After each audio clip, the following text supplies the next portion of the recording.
आखिर कौन थी रावण की बेटी जिसका हो गया था स्वयं हनुमान जी से प्रेम? जी हाँ दोस्तों, आखिर रावण की कौन थी वो बेटी जिसने किया था हनुमान जी से प्रेम? ये कथा सुनने में तो अद्भुत लगती होगी, लेकिन इसका प्रमाण भी मेरे पास है जो आज मैं आपको बताने जा रहा हूँ। श्री राम और राम भक्त हनुमान के बारे में कई तरह की कथाएं भारत और भारत के बाहर भी प्रचलित हैं।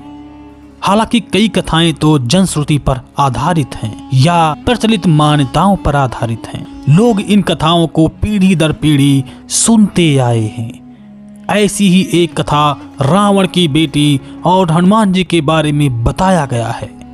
हालांकि इन कथाओं का वाल्मीकि रामायण और तुलसीदास रचित रामचरितमानस में उल्लेख नहीं मिलता है। आइए जानते हैं क्या है ये कथा। नमस्कार दोस्तों, मैं हूं आपका दोस्त धर्मेंद्र और आप देख रहे हैं अध्यात्म गुरु यूट्यूब चैनल। चलिए आपको इस कथा से अवगत कराते हैं। श्री राम की कथा को वाल्मीकि के लिखने के बाद दक्षिण भारतीय लोगों ने अलग तरीके से लिखा। दक्षिण भारतीय लोगों के जीवन में राम का महत्व बहुत था। दक्षिण भारत में रावण का ज्यादा महत्व दिया गया था। इसी को देखते हुए श्रीलंका, इंडोनेशिया, मलेशिया, माली, थाईलैंड, कंबोडिया आदि द्वीप राष्ट्रों में रावण की बहुत ख्याति और सम्मान था। इसलिए उक्त देशों में राम कथा को अलग तरीके से लिखा गया। कहते हैं कि रावण की बेटी और हनुमान जी की ये कथा थाईलैंड की रामकियेन नामक रामायण और कंबोडिया की रामकेर नामक रामायण में मिलती है। हालांकि कई जगह पर थाईपात तोसा कांत की बेटी बताया गया है। कहते हैं कि रावण की बेटी थी जिसका नाम स्वर्ण मछाया स्वर्ण मत्स्य था, जो देखने में बहुत ही सुंदर थी। उसे सोने की जलपरी कहा जाता है, मतलब स्वर्ण के समान उसका शरीर दमकता था। इसका सही अर्थ सुनहरी मछली होता है। थाईलैंड और कंबोडिया में सुनहरी मछली को उसी तरह पूजा जाता है जिस तरह चीन में ड्रैगन को। भारतीय रामायण के थाई व कंबोडियाई संस्करण के बारे में कहा जाता है कि उसमें लिखा है कि रावण की बेटी स्वर्णमछा सोने की जलपरी थी। जब नल और नील की योजन के तहत लंका तक सेतु बनाया जा रहा था, तो रावण ने स्वर्णमछा को ही सेतु बनाने के प्रयास को विफल करने का कार्य सौंपा था।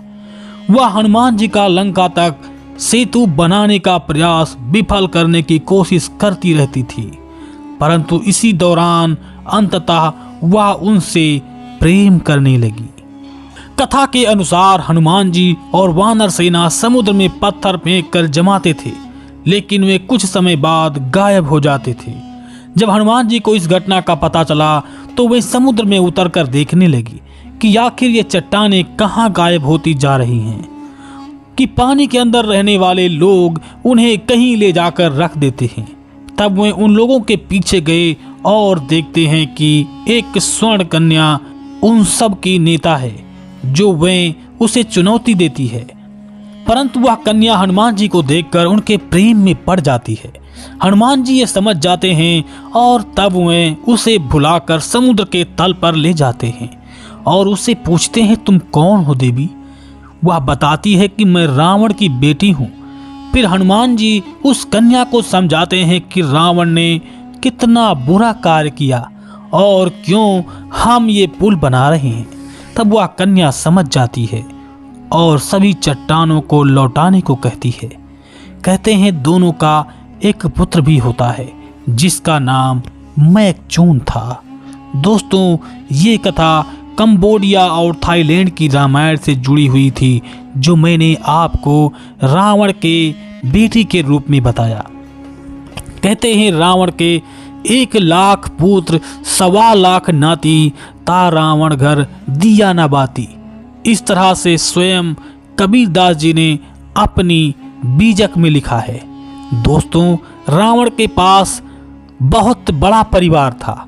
उसमें कुछ मछली प्रजाति की भी परिवार थी जिनको स्वर्ण मछा कहा गया था। स्वर्ण मछा यानी सोने की मछली। सोने की मछली तो कुछ बिगाड़ नहीं सकती थी, इसलिए उस समय वो मछली जलपरी के रूप में थी। जलपरी जो पानी में तैरने वाले जीव होते हैं और वही मनुष्य के शरीर में होते हैं। वो मछली ही रावण की बेटी थी और जब समुद्र पर पुल बनाया जाता था तो वह पुल को बिगाड़ देती थी। इस तरह से कई बार प्रयास करने के बाद हनुमान जी ने उस पर ज्यादा गंभीरता से सोचना शुरू किया और खोजते खोजते उस कन्या को खोज निकाला। हनुमान जी बाल ब्रह्मचारी थे, इसलिए उनका विवाह तो नहीं हुआ था, लेकिन अगर जनश्रुतियां हैं तो हो सकता है ये किसी अन्य कल्प की कथा हो, क्योंकि हमारा रामायण एक बार नहीं अनेक बार हमेशा ये कांड और ये ऐसी घटनाएं होती रही हैं। जब जब त्रेता युग आया है तब प्रभु श्री राम का जन्म हुआ है। स्वयं काकभुसुंडी जी ने भी अपने बारे में बताया है। आपने काकभुसुंडी जी के बारे में तो सुना ही होगा, जो अपने गुरु के श्राप के कारण कौवा बन गए थे। कौवा बनकर वो अमर हो गए थे। उन्होंने खुद बताया है कि उन्होंने 11 बार रामायण देखी है, 16 बार महाभारत देखा है। यानी उनके कहने का अर्थ ये है कि 11 बार उन्होंने रामायण की घटना को अपनी आंखों से देखा है। यानी जब जब त्रेता युग आया है प्रभु श्री राम का जन्म हुआ है। जो रावण दूसरी बार हमेशा जन्म लेता रहता है। अब रावण ये नहीं कि जो पहले रावण था वही रावण हमेशा जन्म लेता है, क्योंकि जो अत्याचार करता है, पाप करता है, लोगों को मारता है, अन्याय करता है, कभी उन्हें न्याय नहीं मिलता है और उसको मारने के लिए त्रेता युग में स्वयं श्री राम जन्म लेते हैं। उसी का नाम रावण होता है। जैसे उदाहरण के लिए 3 युग के बारे में मैं आपको बता सकता हूँ। पहले युग में जय और विजय नाम के भगवान विष्णु के पार्षद थे। वो ऋषियों के श्राप के कारण हिरण्याकश्यप और हिरण्याक्ष बने थे। उनके बाद वो रावण बने और कुंभकर्ण बने। उसके मरने के बाद वही दंत्रवक्त और शिशुपाल बने। इसी तरह से दूसरी बार जालंधर जो सागर का पुत्र था और भगवान शिव के क्रोध अग्नि से निकले हुए आंसू से प्रकट हुआ था, वही जालंधर आगे चलकर रावण बनता है।